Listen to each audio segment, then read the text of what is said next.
amigos? ¿Cómo están? Muy buenas noches. Yo soy Esdras Chabot y esto es Dinero y Poder. Tras las amenazas comerciales del presidente de los Estados Unidos, Donald Trump, México decide expandir sus acuerdos con Europa, con China, Sudamérica.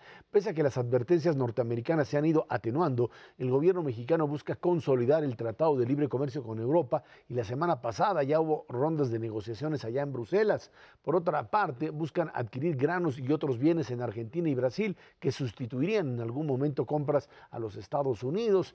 Gobernadores de los distintos estados, básicamente Graco Ramírez de la CONAGO, han buscado acuerdos comerciales en China y anunciaron que haría una inversión por $3,000 millones en nuestro país. Ernesto Cervera Macario, que tiene buenas noches. Buenas noches. Pues ahí están las distintas opciones. Yo sigo pensando que pues sí está bien diversificar la comercialización y la búsqueda de otro tipo de mercados. No nos va a ayudar mucho al final del camino, pero entendemos que cuando se presenta una amenaza como la que teníamos hace unos meses, pues básicamente el tema Europa, creo que es el tema, por un lado Europa y el otro lado el caso China, son temas a estudiarse por la magnitud de los mercados, por lo que podrían representar en un momento determinado, aunque si finalmente se llega a un cierto tipo de acuerdo con respecto al fortalecimiento del Tratado de Libre Comercio de América del Norte, estos otros tratados, pues no sé si se verían, o acuerdos tanto con Europa o con China, se verían enormemente limitados en función del acuerdo principal.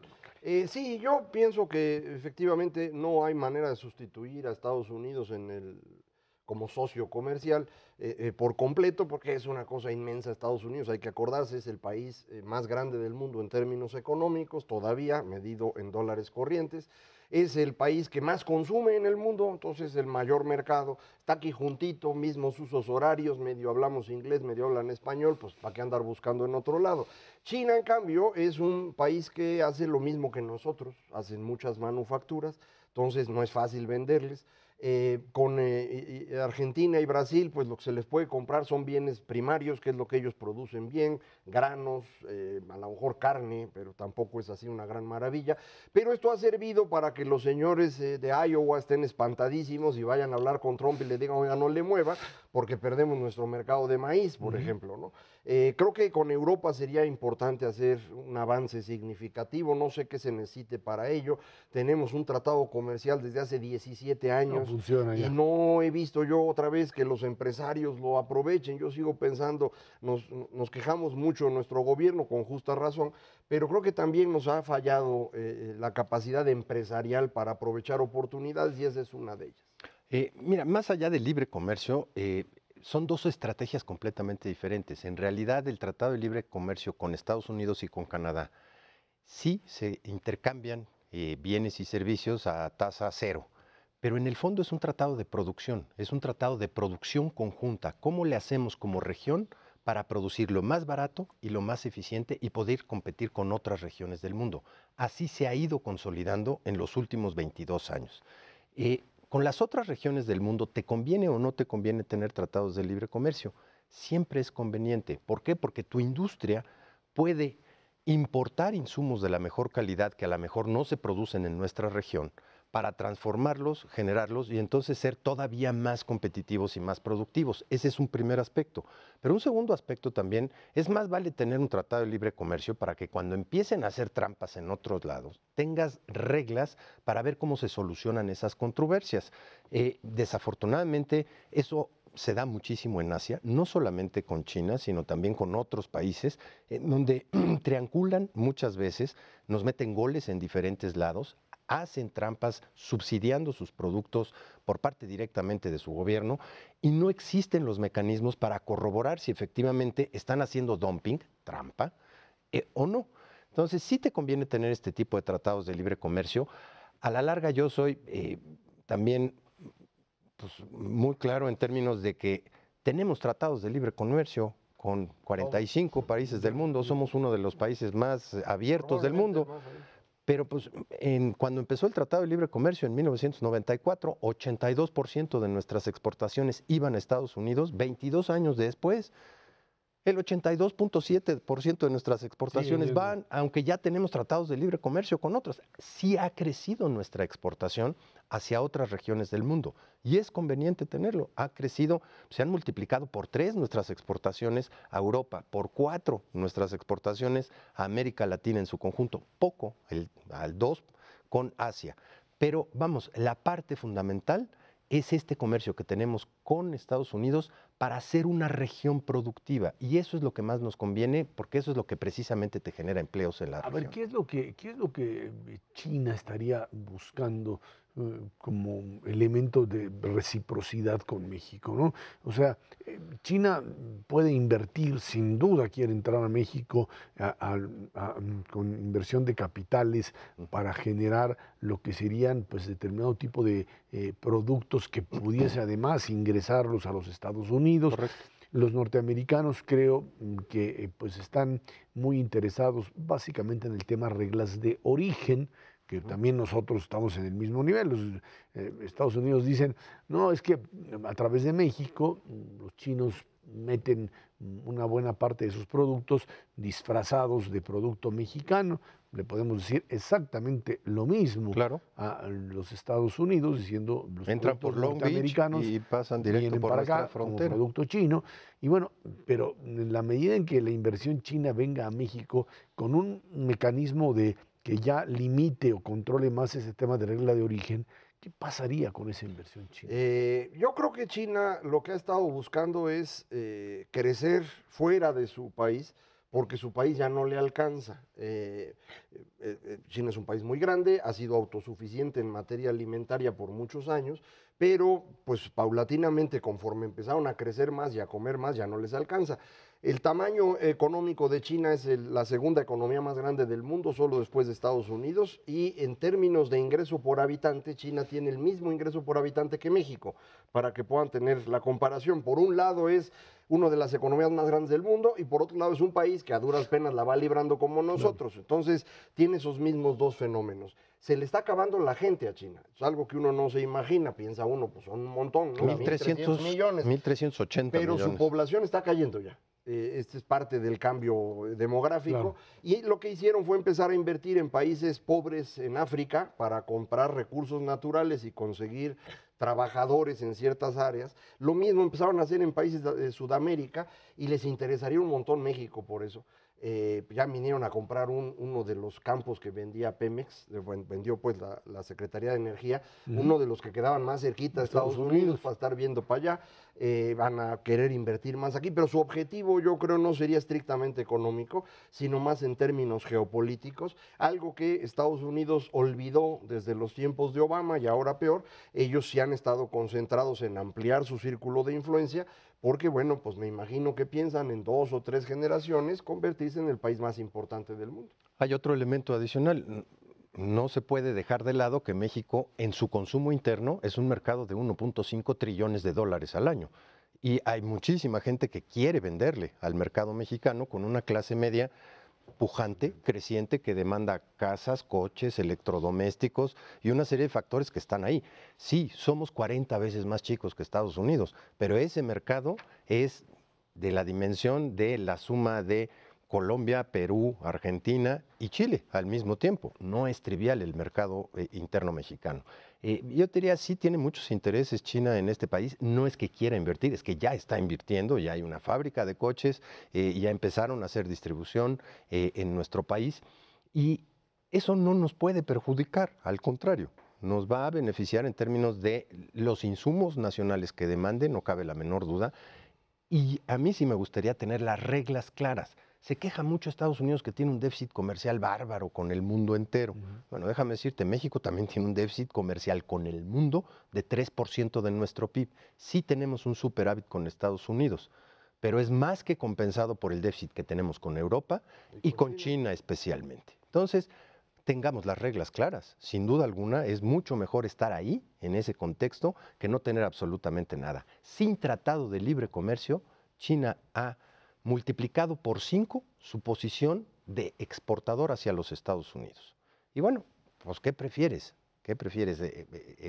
Cuando China entra en el 2000 al mercado mundial, a la OMC, ahí es cuando cambian las reglas, no de México y de Estados Unidos, No, sí, China. del mundo Así es. entero. Frente a China, Frente a que China, finalmente el fundamentalmente. Es un problema nuevo jugador que tiene 17 años jugando. Ahora, ¿qué pasa con este asunto del mercado de Centro y Sudamérica? Es un mercado que durante mucho tiempo, fundamentalmente Sudamérica, que se giró finalmente o se enlazó con China y que hoy cuando México voltea allí, ¿qué tipo? O sea, ¿qué le pasa a América Latina en términos de la posibilidad de complementariedad de su comercio?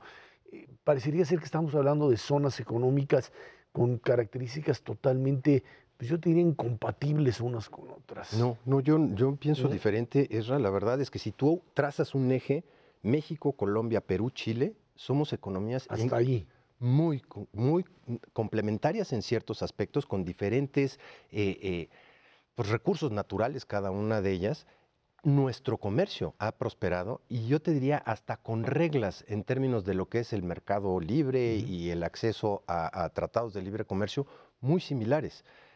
Vis a vis el cono sur, dominado por Brasil, en donde el proteccionismo ha sido la constante durante los últimos 50 años o más. Ahí sí tenemos problemas bastante serios en donde se tienen que salvar muchísimas barreras. Imagínate un escenario en donde no existiera Estados Unidos, no existe ese país. Yo creo que sí habría posibilidades de comerciar con otras regiones del mundo y hacernos más eficientes y sacarle más jugo. Como decía Macario hace un momento, sí, estamos en frontera con el mercado más grande del mundo y hay que aprovecharlo. Pero si no existiera Estados Unidos, también se podrían aprovechar mínimamente. Pero sin duda alguna, este tipo de comercio con diferentes partes del mundo. Bueno, sí se aprovecha. De hecho, uno de los inversionistas más importantes en América es México. Tenemos toda Centroamérica, buena parte de lo que se consume ahí lo produce México, sea desde México o sea en esos países a través de inversión mexicana. Somos, digamos, con el nivel está ahí. diferente. Lo que Estados Unidos es en México, México lo es hacia Centroamérica y por la misma razón, así como los mexicanos no quieren a los gringos, los de Centroamérica no nos quieren a nosotros, cosa que se hace evidente cada vez que jugamos fútbol, por ejemplo. Sí. Pero más abajo nos quieren aún menos, ¿no? Es decir, para América Latina, México es propiamente un país que no forma parte de ellos, que es Norteamérica. Nos ven volteando hacia Estados Unidos, mientras ellos voltean hacia Europa y ocasionalmente platican entre ellos mismos. Entonces, no es fácil acercarse hacia allá. Seríamos complementarios si hubiera comercio, porque nosotros hacemos manufacturas, nadie más hace manufacturas. Las que hace Brasil son de una ineficiencia espectacular. No le funcionaron. Si nos abriera la frontera, como bien dice Ernesto, pues podríamos venderle un montón de autos. No lo hacen por eso. Argentina tampoco produce, Chile tampoco produce. Es decir, varios de esos países son exitosos alrededor de un bien primario que pueden producir bien. Chile alrededor del cobre, ahora poquito complementado con vino y mariscos, algunas otras frutas. Oro, exportan muchísimo. Los que les ha ido muy bien con metales, por ejemplo, es a Perú. Bolivia puede ser que tenga hidrocarburos en cantidades espectaculares, pero pues mientras estén con el gobierno que tienen no van a poder avanzar. Entonces, es como un continente bien diferente en el que México le cuesta trabajo meterse, no nos quieren mucho, así como aquí no se quiere a Estados Unidos, en realidad nos tratan mejor allá en nuestras inversiones y en nuestro comercio de lo trato que recibimos en Sudamérica. Fíjate en las votaciones que ha habido en términos de organismos internacionales. No, pues Brasil juega contra nosotros parejo. De a tiro por viaje. O sea, México no tiene como presidente en la Organización Mundial de Salud a Julio Frenk por el voto en contra de Brasil. Y ellos estorbaron bastante en el caso de Carstens para el Fondo Monetario. Y en la OMC, la Organización Mundial de Comercio, a Herminio Blanco. Así es. Es de a tiro por viaje, votan en contra de nosotros. Y en todo caso, lo que también queda claro es que son hoy países, tanto Brasil como Argentina, los dos, entre comillas, gigantes, que pasan por crisis económicas verdaderamente brutales. Y en ese sentido les pegó fuerte, básicamente además porque, a diferencia de México, que podrán decir lo que sea, pero aquí se apostó a garantizar los fundamentales de la economía a capa y espada, y con eso pudiste aguantar todo el trancazo, cosa que Brasil Yo no pudo. quisiera que los que estuvieron festejando a Brasil hace unos años hoy escribieran lo que está pasando allá, porque Brasil se está contrayendo 4% cada año, no tienen posibilidad de salir, ya están perdiendo población en edad de trabajar porque dejaron de reproducirse hace 15 años, tienen un costo en pensiones que equivale a 11 puntos del PIB frente a los 4 que nosotros pagamos. Y su sueño Entonces, chino desapareció sí. porque ya no les están comprando Es lo que que es lo les único compraban que vendían, anteriormente. fierro y soya, ahora pues ¿quién se los va a comprar? Ah, no. El porcentaje de población menor a 25 años en México es 28% de nuestra población, en Brasil es 23%, en China es 17%. Ese bono demográfico de economías emergentes fuertes, el mayor de todos es el mexicano. Bueno, pues ahí están los distintos escenarios con un país como México con posibilidades sin duda de diversificar, pero siempre teniendo en cuenta que esto es parte de un bloque con Norteamérica. Vámonos a una pausa y de regreso platicamos con usted. Campañas en el Estado de México se están dando con todo. Esto es Dinero y Poder.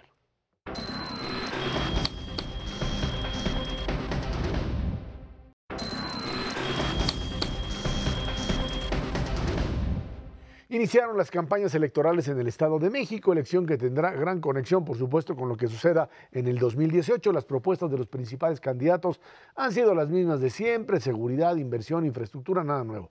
Lo cierto es que las encuestas están muy cerradas y el mayor peligro es que dicen se imponga el populismo. Ahí está el tema otra vez con respecto al Estado de México, en donde pues el PRI se está jugando todo, el gobierno de la República también, le están metiendo todo lo que pueden y lo que no pueden o no deben, porque pues saben bien que esta es ahora sí que la última llamada para el gobierno de la República en términos de proyecto para el futuro, para el 2018, es el estado del presidente de la República, es para el PRI después de las derrotas del año pasado, el anuncio claro de que si no aparece con el triunfo en Estado de México, puede ganar Coahuila y puede ganar Nayarit y puede recuperar presidencias municipales en Veracruz. Si no gana el Estado de México, puede estarse despidiendo de la principal reserva económica, poblacional y política para impulsar la elección en el 2018, sabiendas además de que no tiene Veracruz y de que no tiene Puebla y que con esto se puede despedir de todo. Y en función de ello, pues otra vez, aquí el problema es cuál es la estrategia que tienen que seguir. En una disputa entre 4 partidos, 3 muy pegados, uno que pues está ahí, el PRD, dividido. Pero son 5 puntitos buenos. Pero son 10, 12 que tiene ahí para moverse por lo pronto. Y bueno, pues López Obrador con la figura de Delfina y la Josefina Vázquez Mota en el PAN, Alfredo del Mazo en el PRI, en algo en donde es cierto, el dinero funciona como el elemento, dicen muchos, definitorio. Yo digo, cuidado, puede haber mucha lana, pero si no están en condiciones de convencer, los viejos mecanismos de acarreo ya les han demostrado que con eso ya no se gana. Si eso sirviera, hubieran ganado también Todos. en Veracruz, por ejemplo, en la elección pasada, y no ganaron. No solo el señor Duarte ahí estuvo financiando su propia campaña, sino también la de Morena, y ni así ganaron. Yo creo que estos mecanismos de andar comprando votos son cada vez menos útiles. No quiere decir que ya no sirvan por completo. Hay muchos lugares, específicamente en Estado de México, en donde las necesidades de la gente pues, son el gran espacio para que estas personas hagan su negocio. No sé si ese es el populismo al que se refieren, pero si es ese, pues va igual para el PRI que para Morena, porque en ambos casos hacen el mismo compra de votos. Los otros se han visto menos, a lo mejor el PRD porque no tiene tanta lana, pero no se ha notado todavía este tipo de procedimiento. El PRI jugó a ganar como siempre, como dices, no solamente con el gasto de dinero y demás, sino con el tipo de candidato. El candidato del Mazo pues forma parte de una familia que ha gobernado esa entidad en muchas ocasiones, incluso su padre y su abuelo lo hicieron, y esto pues no sé si a todo mundo en el Estado de México le parezca atractivo, es decir, volver a tener a alguien de esa misma familia o empezar a arriesgarse por probar a otros, a ver cómo funcionan, y entre los otros pues son 2 mujeres, ¿no? Que en principio pues es un cambio importante también en términos de género, no solo en términos de partido. Entonces la competencia está interesante y decía hace ratito, aunque ganen Coahuila y Nayarit, no serviría de nada. Pero es que ni Coahuila ni Nayarit, están cerradas las elecciones, sí, claro. Digo, las pocas encuestas que hay nos indican elecciones cerradas en todos lados, probablemente en donde el PRI va perdiendo ya con claridad es Nayarit, parece ser, En Coahuila están empatados 2, que son PRI y PAN, y en el Estado de México están prácticamente empatados los 3. Es así. Y con consecuencias muy importantes, no solamente para ver quién queda en primer lugar, sino quién queda en segundo lugar, que es una decisión muy importante para el PAN y para Morena. No es lo mismo perder la elección en el caso del PAN frente al PRI y quedar en un tercer lugar, que tiene también una connotación muy importante hacia el 2018, y lo mismo para Morena, que tan lejos puedes quedar en un segundo o tercer lugar respecto del que pueda ganar la elección. Sin duda alguna es además complicada esta elección en el Estado de México por la composición regional del voto. Es bastante claro en la región oriente del Estado de México, del Distrito Federal, se concentra una gran cantidad de población que está fundamentalmente orientada a la izquierda. En el sector oriente del Distrito Federal, pues una gran cantidad también de población concentrada en clases medias que se vinculan más con el PAN, y el resto del estado pues directamente influenciado por el PRI. Muy complicado desde el punto de vista regional, así ha sido históricamente. Yo no soy de los que creen que esto puede ser pues un experimento del 2018, pero sí va a tener una influencia decisiva respecto de cómo se comporten los partidos hacia la elección presidencial. Y la distribución geográfica es todavía más interesante cuando uno se acerca más, por ejemplo, Ecatepec, que es el municipio más grande del país en población y obviamente en votos. Ha sido gobernado por el PRD, pero más recientemente por el PRI. De hecho, el actual gobernador Erubiel fue presidente municipal de Ecatepec. Si baja uno tantito hacia Nesa, pues es un espacio del PRD. Claro. Si te mueves un poquito más, llegas a Texcoco, ese es un espacio de Morena. De hecho, la candidata de Morena fue presidenta municipal y forma parte del grupo el señor Higinio Martínez, que es el cacique de la zona. Cuando la señora fue presidente municipal, la familia de Higinio era la que controlaba el municipio. Y se va uno un poquito más bajo todavía, ya rumbo a donde está la autopista de Puebla, los municipios como Iztapaluca y demás son más bien priistas. Entonces tienes toda esta distribución que pues se puede mover un poquito para un lado, un poquito para el otro, y con eso te define el voto final. Entonces se pone muy interesante, ¿no? Ahora, a partir de esta realidad, parecería ser que el tema de la figura de los candidatos tendría cierto peso. Yo te diría, bueno, pues ahí está alguien como Josefina Vázquez Mota, la que la conocen porque fue candidata presidencial. Ahí está el tema de Delfina, más que nada, pues impulsada por la figura de López Obrador, que es quien hace la campaña. Así han hecho los anuncios. Así han hecho los anuncios, básicamente. El tema, por supuesto, de un Alfredo del Mazo, que es conocido y que hacen este tipo de referencia. Y bueno, pues el PRD, quizá por eso es que actúa más en función de el tratar de que conozcan a su candidato Juan Cepeda y apostar a la estructura propia del partido. Esto lo que podría generar es que como decías, que las figuras estén bastante empatadas, o los partidos, esta combinación, generen un empate entre ellos, pero el que quede en tercer lugar es el que estará siendo, creo yo, el gran derrotado para la presidencial. O sea, pase lo que pase, el que se vaya al tercer lugar, sea el PAN, sea el PRI, o sea el Morena, PRD, se descuenta que estaría en cuarto, sería una sorpresa verlo en un tercer lugar, pero bueno, verlo en un cuarto, y entendemos que allí está y lo sabe bien, pero el que quede en un tercer lugar estaría prácticamente pues teniendo que arrancar el 2018 desde una posición de debilidad, y creo que ese es el punto central, ¿no? Ese es totalmente cierto, el que vaya a tercer lugar va a estar en una situación complicada, sobre todo porque si ocurre como muchas personas esperan, se descolgarían los dos punteros y el tercero quedaría 10 puntos atrás o una cosa así, sería todavía más feo. Vamos a ver qué ocurre. Y en términos de tercero y cuarto lugar es interesante cómo los senadores que salieron del PRD se sumaron al PT e hicieron una fracción parlamentaria PT Morena, que ahora es la tercera fuerza en el Senado, y eso pues le quita al PRD un montón de prestaciones que tenían al interior de esa Cámara. No está ocurriendo lo mismo en diputados todavía, no. Pero esta recomposición tercera, cuarta fuerza entre PRD y Morena va a ser también parte del fenómeno interesante en los próximos meses, porque pues en el Distrito Federal ellos dos van a disputar buena parte de los votos. Fuera de estas dos grandes entidades, Estado de México y Distrito Federal, Baja California. En lo demás yo no veo dónde estarían ni PRD ni Morena, no son grandes, ¿no? Bueno, ahí está. Y el tema del Partido del Trabajo a mí me resulta resulta muy sorprendente porque hay que recordar que al Partido del Trabajo lo salvó el Revolucionario Y Institucional. trabajan con el PRI en las elecciones. O sea, Y trabajan habían en el perdido PRI, exactamente, registro, y trabajan correcto. con el PRI en muchas elecciones, por lo que me resulta sumamente raro ver ahora una formación del PT con senadores. Es que los senadores del PT no son del PT, eran senadores de Andrés Manuel desde el principio, empezando por eso. el señor Bartlett. Bueno, sí, eso me queda claro, Sí. pero entonces, pues si el Partido del Trabajo está ahora más cerca del PRI que de Morena, ¿qué hacen los senadores supuestamente que apoyan a López Obrador en el Partido del Trabajo? No sé, ¿Cuál es la una diferencia pregunta. entre PRI y Morena? No, estás hablando. 30 años. 30 años de diferencia. Bueno, este es un punto fundamental que hay que entender. Y el otro que creo que hay que tomar en cuenta es el hecho de que es momento en que la propia ciudadanía empieza a reclamarle a los candidatos que aterricen en propuestas concretas. Porque los dos temas son seguridad y corrupción. Sobre eso va.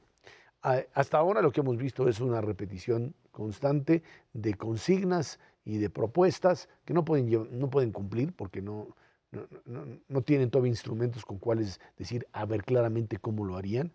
Puedes prometer salarios para mujeres, puedes prometer seguridad de no sé qué, un montón de cosas que para llevarlas a la práctica requerirías, pues sin duda, recursos de dónde y cómo y de qué manera.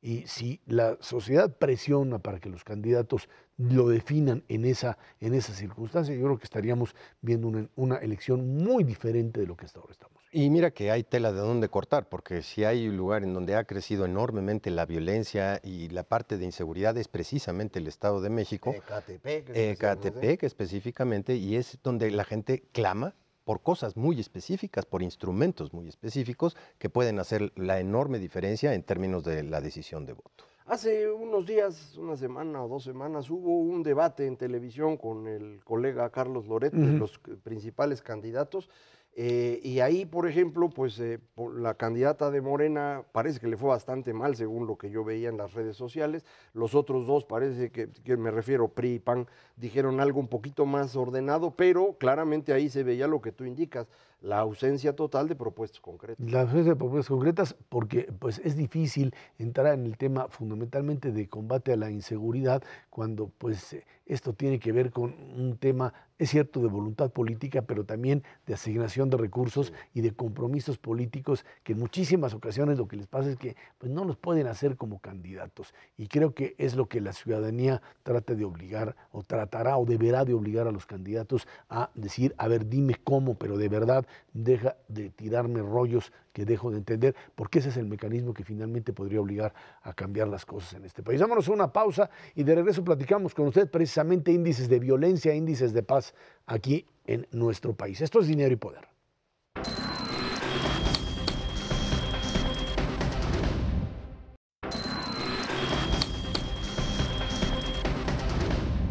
En 2016, la violencia le costó a México el equivalente a 18% de su Producto Interno Bruto, 3 billones de pesos, o sea, 25,000 pesos por habitante. De acuerdo con el Índice de Paz México 2007, publicado hace una semana, el aumento de los homicidios contribuyó en gran medida al retroceso en los niveles de paz del país. Para esta medición también se tienen en cuenta costos directos empleados para contener la violencia, como cuánto gasta el Estado en Fuerzas Armadas o las empresas en protegerse, y los indirectos, como el tema de percepción de la inseguridad y cómo esto, por supuesto, pues afecta.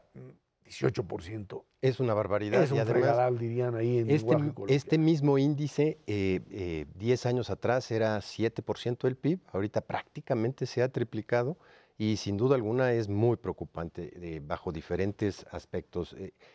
Esta parte que en muchos otros países se tiene que, pues lo único que haces es pagar impuestos para sentirte seguro.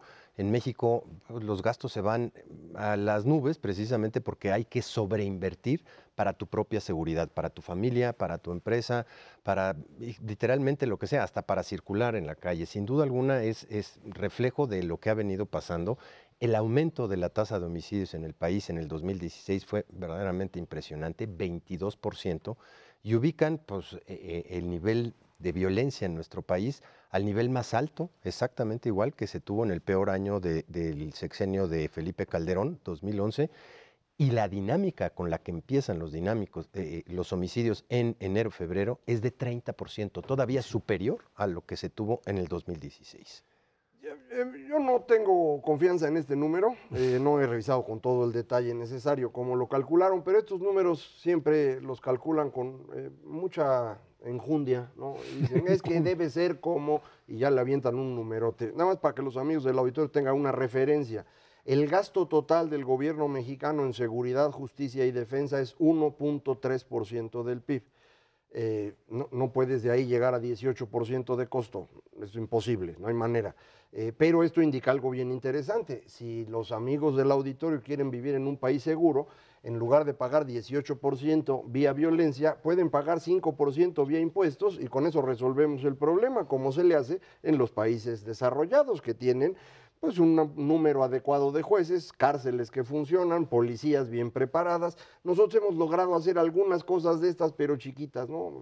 La Policía Federal funciona, pero es muy pequeñita comparado con el total. Los jueces pues, son insuficientes, no pueden atender todos los trámites y en consecuencia van juzgando como pueden, mientras meten a la gente a la cárcel. ¿El Ministerio Público? El Ministerio, pues de hecho no debería existir ya el Ministerio Público, deberíamos haber entrado ya al proceso de la Fiscalía. ¿Y las cárceles? Entonces, todo este proceso que requiere recursos y no los estamos dando puede efectivamente generar costos muy elevados, pero no estoy seguro que llegáramos a ese nivel. Algo que es también muy interesante para ver el fenómeno en toda su complejidad es México efectivamente ha incrementado en los últimos meses la violencia, la inseguridad, el número de homicidios. Ya debemos andar otra vez por ahí de 17, 18 homicidios por cada 100,000 habitantes, que es una tasa muy alta comparando con los países civilizados, pero es muy normal comparando con América Latina.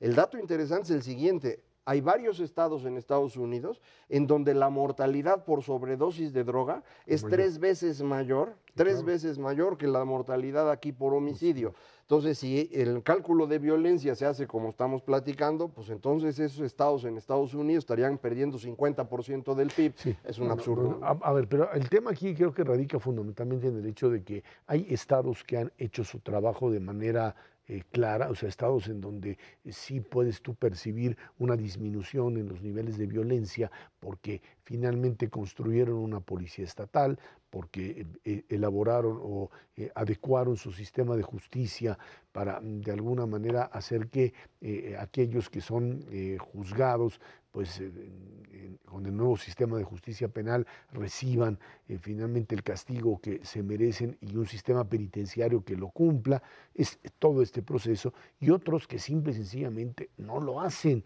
y entonces te vienen estos repuntes de violencia tanto en la zona norte del país como en la zona de la costa del Pacífico, Guerrero, en donde Guerrero y Tamaulipas, como tal te vienen este tipo de repuntes. Y creo que es importante entenderlo porque sí es un problema, es cierto, de recursos, como decía Macario, nadie lo está negando, pero es un problema de recursos con una combinación de esfuerzo o de voluntad política para cambiar lo que serían las reglas del juego. Tú le puedes inyectar, era como el tema de educación, tú le seguías metiendo cantidades y cantidades de dinero a un sistema educativo que estaba hecho simplemente para que pues ese montonal de dinero se lo quedara el sindicato. No ibas a cambiar nada aunque duplicaras y triplicaras la inversión, ¿sí?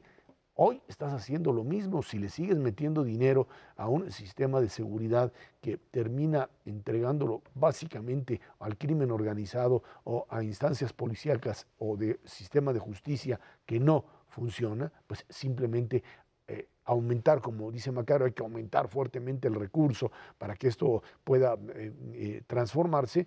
Así no se va a transformar. No, pero sí puedes hacerlo. Es decir, ya tienes la Policía Federal, eso sirvió. Sí. Pues puedes tener recurso a la Policía Federal. Sí, pero tienes que hacer algo con la municipal. ¿Qué haces con la Policía Estatal? Nada, lo que hay que hacer es lo que ya se está haciendo. El mando mixto y mando único es una buena forma de presión. Para mí lo mejor, y lo he dicho aquí en muchas ocasiones, es olvídense de la federación, construyamos un gobierno central.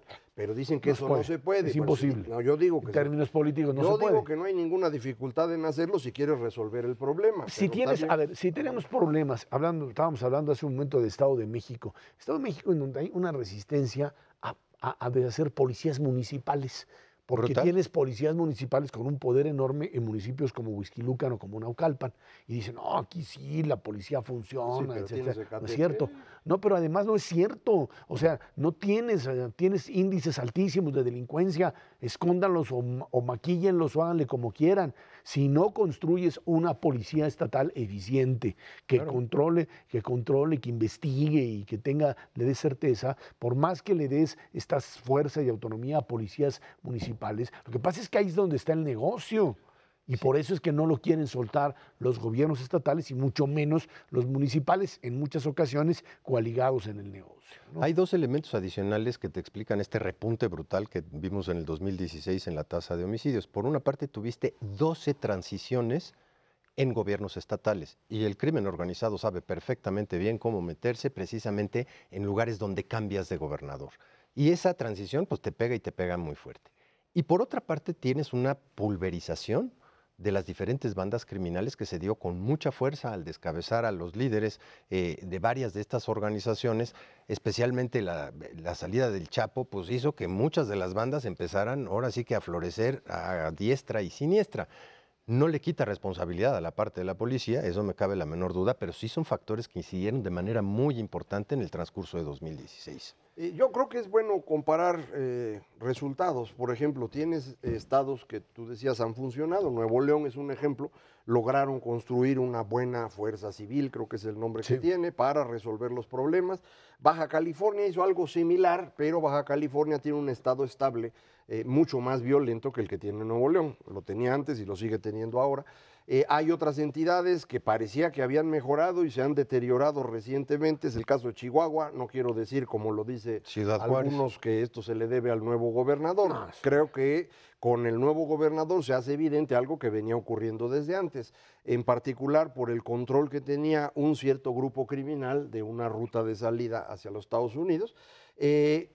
Ejemplos del otro extremo, Nayarit, el señor fiscal, que era pues de los malos, y por eso el índice de violencia se había reducido. Claro, pues ¿Por qué? porque Porque mandaba había llegado el claro. que gobernaba, era el que pues era el de los malos. Algo similar ha ocurrido en Guerrero en ocasiones, no en este momento. En Guerrero es prácticamente ingobernable ahora. En Tamaulipas, en donde el nuevo gobernador ha tratado de ir resolviendo las cosas, pues no está sencillo, porque ya hay muchos intereses creados de estos grupos. Entonces, sí requieres de varias medidas para que esto funcione, pero una de esas medidas indiscutible es hay que poner más recursos, porque si no los pones así, los pones a través de lo que tú comentabas, en costo, ¿no? Se va a Ahora, puedes poner los recursos, pero que también lo bajen los estados, porque hay una cantidad de dinero muy importante que estás poniendo sobre la mesa que simplemente los estados no quieren bajar para ponerlo en fierros, en policías y mejorar. Decíamos Estado de México, el tema de delincuencia, cómo repuntó, es imposible en un estado en donde policías municipales tienen altísimos niveles de autonomía y supuestamente de eficiencia, cosa que no demuestran, pero en donde no hay un ejercicio del Estado de Derecho. Tan sencillo es que, por ejemplo, todo este tema del manejo de pólvora en el Estado de México es un negociote. A cada rato, y vuelan y muere gente, pero es una forma de ingreso de distintas para familias, etcétera. O sea, es como legitimar el negocio de la droga o del consumo de la droga sin ningún tipo de limitante, bajo el principio de que pues, se trata de un ingreso para determinadas personas. Y así han terminado muertos montones de personas y siguen tirando cohetes cuando se les pega la gana y contaminando y al mismo tiempo, en esa misma estructura, tienes un mecanismo de narcomenudeo que le da la vuelta, es la misma estructura que está vinculada al propio uso de explosivos, de dinamita, que se supondría está bajo control de la Secretaría de la Defensa, en algo en donde si no se le pone un control, no puedes hablar de Estado de Derecho ni de fuerzas de seguridad que sean capaces de garantizar la justicia. Otros casos de estos negocios ilícitos que ahora todo el mundo los ve como tradiciones del pueblo, está el robo de combustible, que ocurre en Estados Unidos, pero sobre todo en Puebla, Está el tráfico de personas, trata de blancas, Así como es. se decía antiguamente, que es algo que es pues, un negocio familiar en Tlaxcala y nadie se mete. Entonces ese tipo de cosas requieren una decisión de mucha fuerza y yo por eso mi insistencia, tomémosla desde el centro, pues si no va a ocurrir de otra manera. O que se la cobren a los candidatos que digan si de verdad van a hacer algo ahora que les están pues demandando Buena soluciones concretas. Vámonos a una pausa y de regreso platicamos con ustedes sobre el tema terrorismo, lo que hoy en Europa sigue siendo una verdadera desgracia. Esto es Dinero y Poder.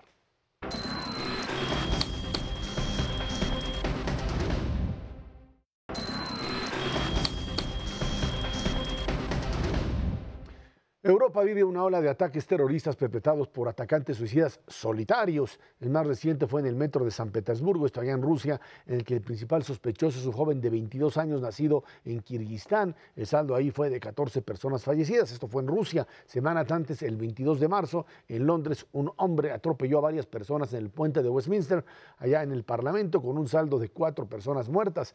Europa vive a la alerta terrorista. La canciller alemana Angela Merkel dijo que la peor amenaza para el viejo continente es el yihadismo.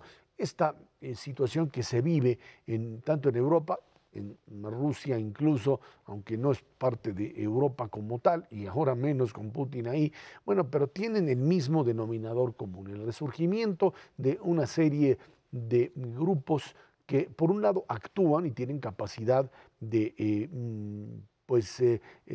contactar, reclutar a personas que incluso no eran musulmanes de origen, digamos, de nacimiento como tal, sino que adoptaron o se incorporan al Islam, no por la vía simplemente de querer ser musulmán, sino de haber sido introducidos por estos clérigos radicales que al mismo tiempo terminan convenciéndolos de la necesidad de destruir la cultura occidental.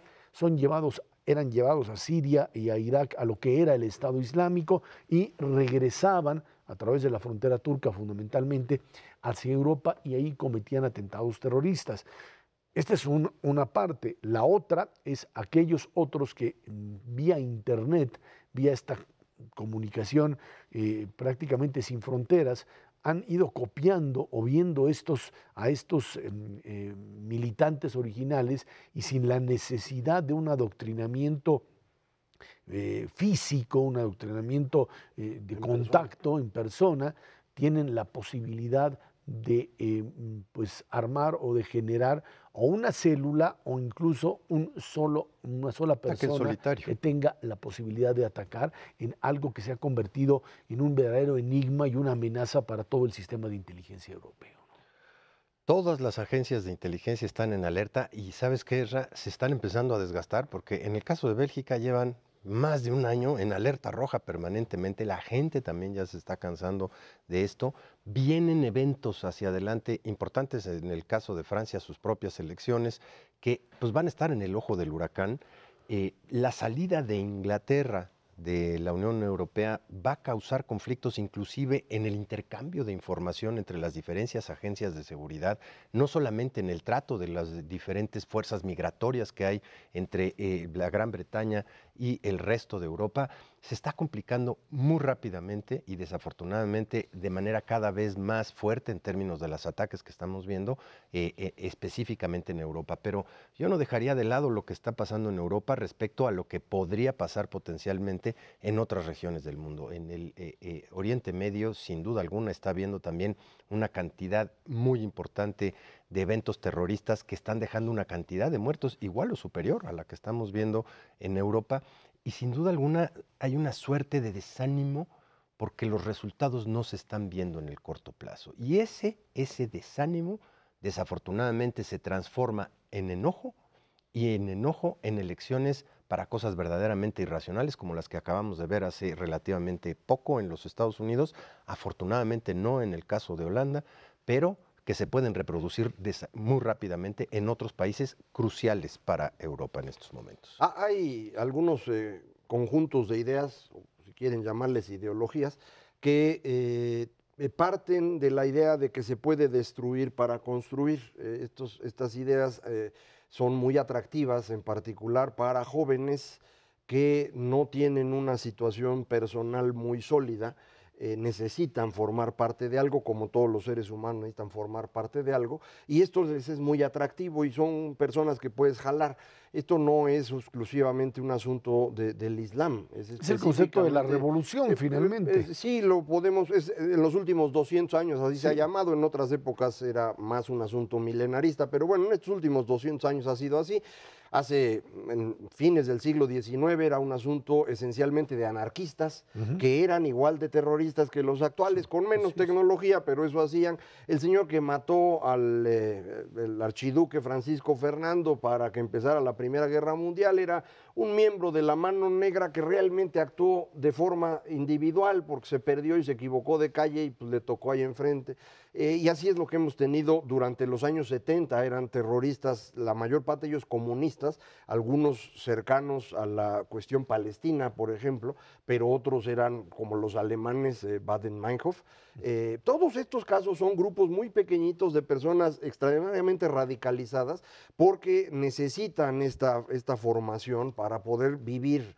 Están siendo aislados por su comunidad. Estos personajes son los que se pueden convertir en terroristas y ahora quien los está aprovechando en gran medida son los grupos yihadistas, ¿no? Estos grupos extremos que en su origen fueron financiados por Arabia Saudita. Y que a todo el mundo se le ha querido olvidar esa parte. Y yo sigo pensando que si no se entiende el papel que juegan los salafíes de Arabia Saudita en todo este fenómeno, nunca se va a resolver, porque decía Ernesto, pues la gente se cansa de que no hay resultados. En inteligencia nunca hay resultados, ¿no? En la lucha contra terrorismo nunca hay resultados, porque con uno que te falle, esto ya se hizo una pachanga y siempre falla uno. Ahora, el tema, esto es, como decía Ernesto, la contraparte de este tipo de atentados terroristas que termina fortaleciendo. No quiero decir que el tema del Brexit pueda pues limitarse a este tipo de reacciones, pero sí a todas estas teorías que como reacción ante estos grupos de destrucción, que plantean la destrucción de la civilización occidental como alternativa para reconstruir el califato o el mundo islámico, que sería un poco el discurso ideológico, aparece esta ultraderecha, en el caso de Francia con Marine Le Pen, en el sentido de hay que lo hizo Trump en los Estados Unidos. Correcto. Con el discurso de Bannon, Steve Bannon, en el sentido de que para garantizar esto hay que limpiar otra vez Europa. El viejo discurso extremista europeo del fascismo y del nazismo en el sentido de la Europa limpia o los Estados Unidos blanco-anglosajones protestantes, que ahora se traslada a esta idea de que la amenaza son los musulmanes o los migrantes porque como tal se representan una verdadera amenaza. El discurso simplista del otro lado, que reaviva el nacionalismo extremo, que fue finalmente lo que llevó a la destrucción de Europa 2 veces durante el siglo XX y que hoy vuelve otra vez también en los jóvenes del otro lado, a decir es que esta es la solución frente a la idea de un modelo de destrucción de un lado. Planteamos la destrucción del otro, el otro que es finalmente el que me va a dar a mí la seguridad. Y en eso, pues volvemos a reactivar lo que la Unión Europea pues quiso evitar desde sus orígenes y su creación, que era dejar de hacer de Europa un cementerio. ¿No? Y esta doble partida que hemos visto desafortunadamente crecer con mucha vehemencia en los últimos años, de enojo por un lado, tanto de las izquierdas como de las derechas, o de movimientos radicales de un lado o de movimientos radicales del otro, combinado con ignorancia, con esta incapacidad de empatía, de ver la otra cara de la moneda, te da estas cosas explosivas. Tuvimos una dosis gigantesca durante el siglo pasado en Europa, esperemos que no se vayan a reproducir, pero los terribles indicios que estamos viendo es precisamente eso, una radicalización profunda de las posiciones en muchos países y regiones. Yo lo percibo más como un proceso continuo, ¿no? Hay algunas personas a las que estas amenazas de los islámicos o de los mexicanos no tienen efecto alguno, son muy plurales. Hay otros que les preocupa, hay algunos que les da miedo y hay algunos que reaccionan como ustedes están diciendo, que son extremos. Pero este no es un porcentaje muy grande de la población. El asunto es que cuando tú tienes una votación entre dos opciones, ese pequeño porcentaje es suficiente para que gane el malo, digámoslo así, como fue el caso del Brexit o de Donald Trump. En el caso de Holanda, que acaba de haber elecciones, hay varias opciones, los extremos representan 15%, pero todos los demás suman 85%, entonces al final lo procesan y lo deshacen. Lo mismo creo yo va a pasar en Francia, la señora Le Pen trae un 15% duro y va a conseguir otro bonchecito adicional, no le alcanza para ganar en primera vuelta y en la segunda la van a procesar. Entonces, en los países europeos donde hay sistemas parlamentarios con muchos partidos, esto puede procesarse con alguna facilidad. En donde no, las cosas se complican.